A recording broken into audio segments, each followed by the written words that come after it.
Would you welcome, please, Nadia Forde, ladies and gentlemen.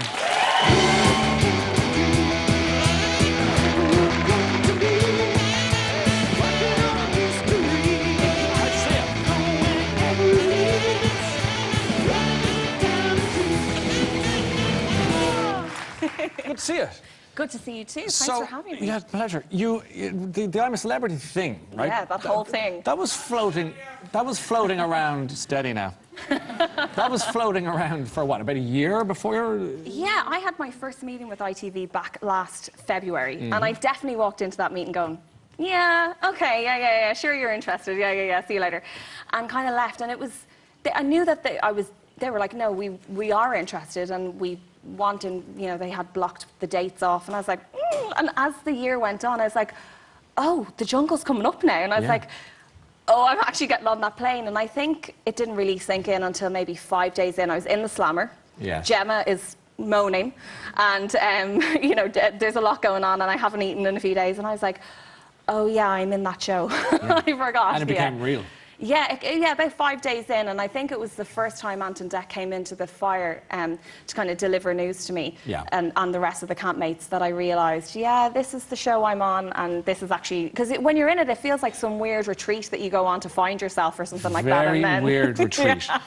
Yeah, I know, I wouldn't as retreats go, yeah. But before all of that, I mean, what triggered it? Where did the interest come from? Oh God, you know, it happened so about a year or so ago. I was doing a music video in London for a hip-hop artist called Sway, and I was the romance, kind of the girl in the video. The love interest, yeah. Yes, the love interest in the video. And I was at the Ivy Club that night with a producer friend of mine. I did a show back here in Ireland called Celebrity Salon, and the producer, I met him for dinner, and these guys come up to me, and they're from this agency in London, and they look after, you know, some of the biggest names, you know, Kelly Brook and Vinnie Jones and all these kind of people. Yeah. And they wanted me to come in and have a meeting with them. And I remember going, yeah, because there's so many things that are said that never actually happen. Sure. So I was like, yeah. And then my friend Steve, who I was him and Phil from the show that I'd done over here, they rang me a few days later, and they're like, you would be an idiot to not get on that plane and go back over. Yeah. And I did, and they're the management that have been like the team, as well as Joanne back here in Ireland, and they've been behind me. Building as you go along. And just kind of, it's not something that happens overnight, it's a long process. And so Chasing the Dream then is what? Well, Chasing the Dream is a TV show which originally, when we started filming, The Jungle hadn't happened yet. Yeah. And I was going to do TV, obviously had the last show on TV3, Nadia Goes to Hollywood, and I kind of love the idea that the show gives, especially I think of me as a young girl, from Clontarf, you know, not really from, you know, dreaming, looking at this stuff on TV, going, I would love to do that. And I get, you know, little girls on my Twitter that are like, oh, I want to do what you do. Yeah. And I guess I get to show them, yeah, the dream of it, but also the reality and how hard it is. When you were that little girl looking and saying, I want to do that, what is that? What did you want? You know, I used to sing and dance as a kid all the time, and I remember just loving the feeling that I got and the kind of freedom that you get from being on stage or singing. Okay. And I kind of lost that for a couple of years in my teenage years, and then going to do panto and stuff from modelling, leading me back into that, made me realise how much I love it again. So. We saw you on stage. Was that Brighton we saw you there? Yeah, that was Brighton Pride. That was Brighton You're like a kind of a brunette version of Kylie Minogue there. Yeah, well, do you know what? I picked the white outfit for a reason. I had been written about that week on a personal level. What's that mean? It was just, you know, boys, as they always do, making stuff up. And and I remember going out on stage and going, okay, I need them to write about my job. What will I do? Okay, I'll wear a white leotard and they'll write about that. So. And did it work? It did. Yeah. It worked. So in the year that they'll be pursuing where you'll be chasing the dream, what would you say was the highlight, the moment that you were happiest with? Well, obviously The Jungle is a massive highlight for me, personally and professionally. But I got to perform at Mark Anthony's end of his world tour. The famous other half of J-Lo. Right.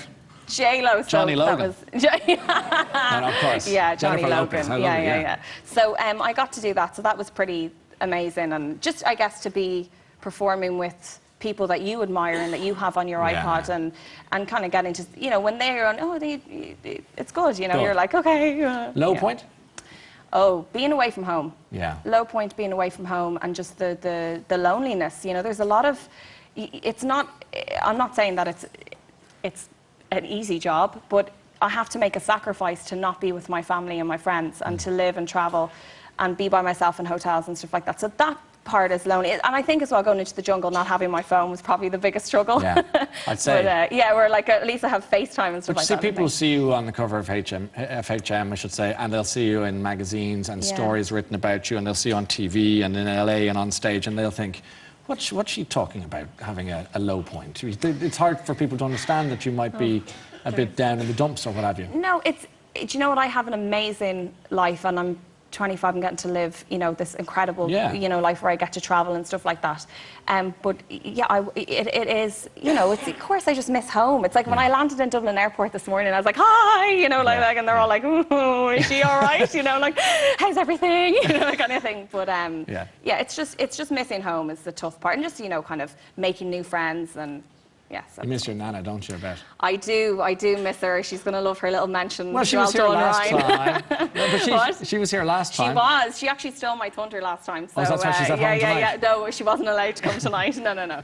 She's amazing, and she's my biggest supporter. And, you know, she's been a role model to me in so many ways as a woman, you know, watching her raise my brother, you know, how she has been with me. So she's incredible. But we kind of I kind of just don't really listen to her about the work stuff, you know. So does she have strong views? Oh, absolutely. Like if she doesn't like an outfit I was wearing, she'll call me the next day. She'll be like, I did not like what you were wearing that day. Okay. Yeah. Or like, I didn't know how I felt about that now in the jungle. Why didn't you do that? And I'm like, Nana, I was starving, you know, kind of thing. So she's like my worst, biggest critic. Okay, but you have to listen to her, don't you? That's part of it. What happened with the car accident last year? Was it very serious, Nadia, or what? Yeah. Where did it happen? What part of the world were you in? I was in London. I was driving up to Manchester to visit a couple of friends of mine. Yeah. And yeah, it was definitely, that's probably been the biggest thing for me in the last year. And I think maybe people, like obviously they get to see all these big, massive things. It was a very serious car accident.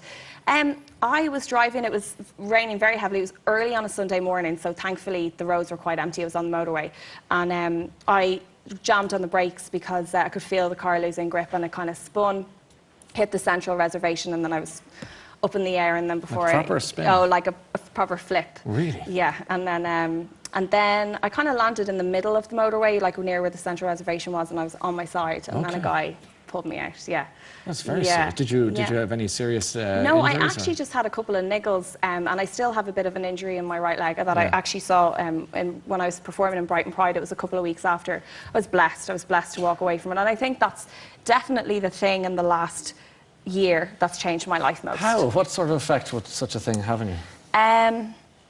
Just it puts things into perspective.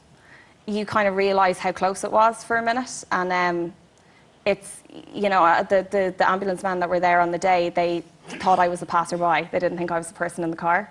So it kind of was one of those. I actually went to Disneyland that weekend. I booked off, and I was like, I'm going to go. I've always wanted to go to Disneyland on a whim, because I was just like, I was so happy with my life again. I had this new bucket list. A brush with death, as it were. But just, you know, no, it could have been worse. Yeah. But I was blessed, and I had obviously a guardian angel looking over me, and you know, and I'm just, I'm just a really, really lucky girl in many, many respects. The papers, watching your programme, the papers all flashed up, you know, Nadia in accident, but actually it was all Rory's girl survives accident, Rory's girl in horror car smash, and all that kind of thing. The Rory question, Rory really? McIlroy. Were you ever Rory McIlroy's girlfriend? No, I've never. So how did that come up?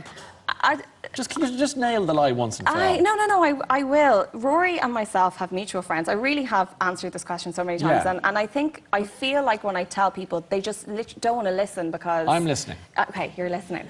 So when I'm out and I'm out in a group of friends and Rory happens to be there, for me, if I was to report that story, it's Nadia and friends, and one of them happens to be very good at golf.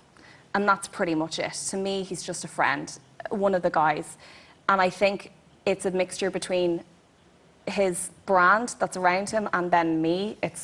I don't know if it's just because of what job I come from. Yeah. Automatically, it's like there has to be something going on. And that's been something that I have tried to shake off, and it just doesn't really... Why have it? I mean, because I don't know. I mean, I guess the story is never as interesting if it's, you know, the truth is never as interesting as the story. That's for sure. You know what I mean? So I think that has been, yeah, that's definitely been, I think I was reported, when I was in Disneyland, it was reported I was at the British Open. And I was like, nope. And then I put up a picture of me on Main Street, USA, in Disneyland. I was like, maybe they'll stop talking about it then. Yeah. And no, they didn't. They were like, no, she's still at the British Open. I was like, no, I'm not. Yeah, okay. If he asked you on a date, would you go with one? Oh, no, he's the girlfriend. Oh, I didn't know that. Sorry, okay. That shows how much I know. Yeah. But back to the FHM was quite a dramatic, because there was a time you would have been on page 53, and now you're on the cover. So you've come a long way in that world. Do you know, FHM were great, and they had me in their magazine last year, and they asked me after The Jungle to be their cover girl, and yeah, it was amazing. And it's just, it's really like, I kind of look at that and I'm like, is that me? I don't feel like it's, I feel like the person that I watch on TV and stuff like that is not really. All right, so you compartmentalise. You see, that's not. That's Nadia on doing her job, and then there's Nadia at home watching TV in her pajamas. Yeah, in her onesie or you know whatever. Do you own a onesie, Nadia? I have many in many colours.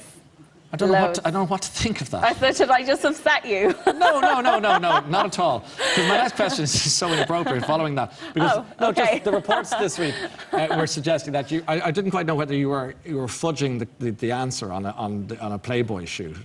Would that be something you'd consider? Or are you saying 100% no? Or? No. There's no Playboy shoot right now. Yeah. And I just believe that, you know, FHM is a lot. Like, I look at that cover and I'm like, oh, hello. Yeah. There's a lot going on there. So I think that's enough for now. For now, okay. So there's a possibility down the line. But I don't know what's going to happen. I didn't know I was going to have that car accident last year. Yeah. And I kind of feel like I don't want to put myself in a hole where I'm saying, absolutely not. And then, you know, 4 years' time, someone's waving the cover at me and going, hello, remember you said this? But, yeah, but... For me, it's not for me. But I look at like girls like Rosanna who did it. Yeah. I think she looks incredible. It's just not for me. I laughed as you were coming in earlier on, and Liam Cunningham was passing you on the corridor, and he stopped and said, "I watch your show with my son all the time." I know. And I thought I'd say you do. I know. I was like, I literally ran. No, serious. I mean, Dad, serious link that thing again. No, it actually, that's really good, because I'm a massive fan of Liam. So great. I just ran up to my friend there. I was like, Liam Cunningham said he watches my show, you know? So it's just, it's well, you're really doing cool. something right anyway, that's for sure. Listen, it's great to see you. You're turning 26 next month. Next month. I'm like, give me a minute. How do you I'm not there just yet. No, you have a whole 4 weeks. Gone. 4 weeks, How do you feel about that? Do you care? 26.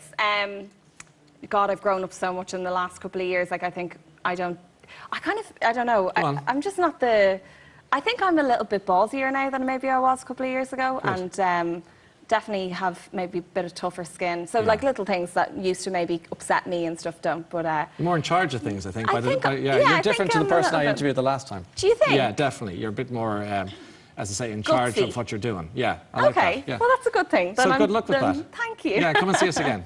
I will, of course, always. Nadia Forde, ladies and gentlemen. Thank you. Really good to see you, Nadia. Thank you.